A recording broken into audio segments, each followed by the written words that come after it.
मातंग समाजाच्या आरक्षणाच्या मागणीसाठी लहुजी शक्ती सेनेच्या वतीनं आज महाराष्ट्राचे कुलस्वामी आई तुळजाभवानीला साकडं घालण्यात आलेलं आहे। सर्व पदाधिकाऱ्यांनी इथं साकडं घातले। काय त्यांची प्रमुख मागणी आपण जाणून घेणार आहोत। लहुजी शक्ती सेनेचे प्रदेशाध्यक्ष आपल्यासोबत, काय सांगाल, साकडं घातलंय, काय मागणी? मागील वर्षी 1 ऑगस्ट 2024 ला या देशातल्या सर्वोच्च न्यायालयाने एक निर्णय घेतला। त्या निर्णयानुसार जे एकत्रित जे अनुसूचित जातीचे जे आरक्षण आहे, आता isakal.com आहे देशातील नंबर 1 ची मराठी न्यूज वेबसाईट। प्रत्येक अपडेटसाठी isakal.com ला नक्की भेट द्या।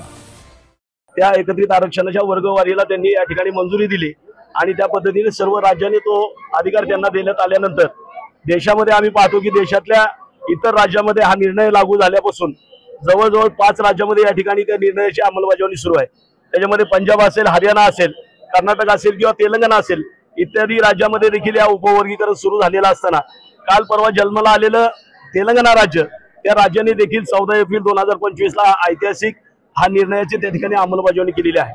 गेल्या अनेक वर्षापासून सातत्याने आम्ही महाराष्ट्र राज्यातल्या सरकारकडे या ठिकाणी या उपवर्गीकरणासंदर्भामध्ये विनंती करत असताना, अनेक आंदोलन मोर्चे या ठिकाणी करत असताना, उपोषण असतील, अनेक वेळा या पोलिसांचा या ठिकाणी लाठीचार्ज या ठिकाणी आमच्यावरती झालेला आहे। अनेक केसेस माझ्या पदाधिकाऱ्यांच्या अंगावरती असताना सातत्याने या सरकारकडे आम्ही विनंत्या करत करून या ठिकाणी दमून शेवटी थकून भागून आम्ही आज या राज्याची कुलस्वामिनी अंबाबाई हिच्या चरणी या ठिकाणी आलेलो आहोत। ज्या पद्धतीने अंबाबाईंनी छत्रपती शिवरायांना स्वप्नात येऊन दृष्टांत देऊन स्वराज्याची निर्मिती करायला सांगितलं, त्याच पद्धतीचा दृष्टांत या राज्याच्या मुख्यमंत्र्यांना त्यांनी द्यावा आणि या राज्याच्या मुख्यमंत्र्याला सद्बुद्धी द्यावी की या मातंग समाज आणि शोषित पीडिताचं जे उपवर्गीकरणाचं जे मागणं आहे ते तत्काळ त्यांनी मंजूर करावं ही विनंती करण्यासाठी या ठिकाणी आज देवीच्या चरणी आलो। गेल्या अनेक वर्षापासून आंदोलन करताय, मात्र तरी सरकार लक्ष देत नाही। काय आगामी भूमिका असणार? निश्चितपणाने आदरणीय विष्णुभाऊ कसबे साहेबांनी सांगितल्याप्रमाणे आम्ही शासकीय नियमांना धरून शांततेने अनेक आंदोलन केलेले आहेत, पदयात्रा केलेल्या आहेत, लोटांगण आंदोलन केलेले आहे, मोटरसायकल रॅल्या केलेल्या आहेत, अनेक आझाद मैदानावर अनेक वेळा आंदोलन केलेले आहे, नागपूरला आंदोलन केलेले आहे, अनेक कार्यकर्त्यावर केसेस झालेले आहेत। परंतु सातत्याने हे शासन आमच्या या जिव्हाळ्याच्या मागणीकडे चालढकल करताना दिसते।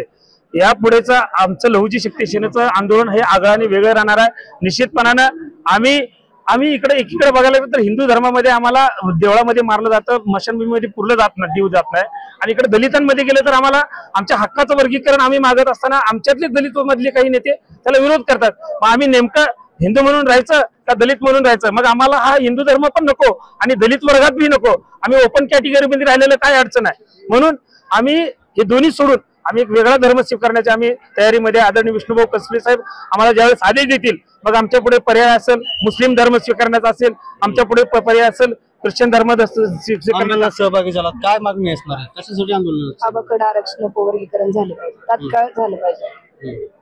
जर आपण पाहिलं तर मोठ्या प्रमाणावर पदाधिकारी, तुम्ही मला सांगा, अनेक वर्षापासून तुम्ही रॅली काढताय, अनेक पदयात्रा काढल्या, तरी आरक्षणाचा प्रश्न मार्गी लागत नाही। काय सरकारला मागणी असणार आहे? काय अल्टिमेटम? सरकारला अल्टिमेट आमचं एवढंच आहे की आदरणीय विष्णुभाऊ कसबे साहेबांच्या नेतृत्वामध्ये तसेच मातंग समाजाच्या विविध संघटनांनी गेल्या 40 वर्षापासून आरक्षणात उपवर्गीकरण करा म्हणून हे मागणीचा रेटा वाढवलेला आहे। आमचं नशीब तोर की आमचं कुणी ऐकलं नाही, ना नेत्याने ऐकलं नाही, ना कुठल्या पक्षाने ऐकलं नाही, परंतु या देशाचं संविधान जे मातंग समाजासाठी आहे, संपूर्ण वंचित घटकासाठी आहे, त्या संविधानावर चालत असलेल्या देशाच्या सर्वोच्च न्यायालयाने गेल्या 1 तारखेला अनुसूचित जाती आरक्षणाचं वर्गीकरण करण्याला मान्यता दिली आणि त्याच्या धर्तीवरती आम्ही या ठिकाणी महाराष्ट्र सरकारला वारंवार विनंती करत असताना मात्र इथलं हिंदूचं सरकार पण उरबडवणारे आमचे मुख्यमंत्री ते मात्र आमच्याकडे दुर्लक्ष करत असतील तर आमचा जाहीर या देवीच्या समोर, ज्यांना आपण हिंदूची देवी म्हणतो, त्या देवीच्या समोर आमचा जाहीर इशारा आहे की आम्ही हिंदू धर्म सोडणार आहे। भविष्यामध्ये आम्हाला धर्मांतराची चळवळ हातात घ्यावी लागेल की काय, अशा पद्धतीचा आमचा इशारा या सरकारला असणार आहे। ठीक, आपण जर पाहिलं तर कार्यकर्त्यांची आक्रमक भावना आहेत, आमचा प्रश्न मार्गी लावा अशीच मागणी आता या सर्व पदाधिकाऱ्यांनी तुळजाभवानी सुरू असे। साम टीव्ही तुळजापूर। देश विदेशातील प्रत्येक घडामोडींचे लाईव्ह अपडेट मिळवण्यासाठी आता साम टीव्हीच्या सर्व सोशल मीडिया प्लॅटफॉर्मला लाईक, फॉलो आणि सबस्क्राईब करा। तसंच सर्व नोटिफिकेशनसाठी बेल आयकॉन प्रेस करायला विसरू नका।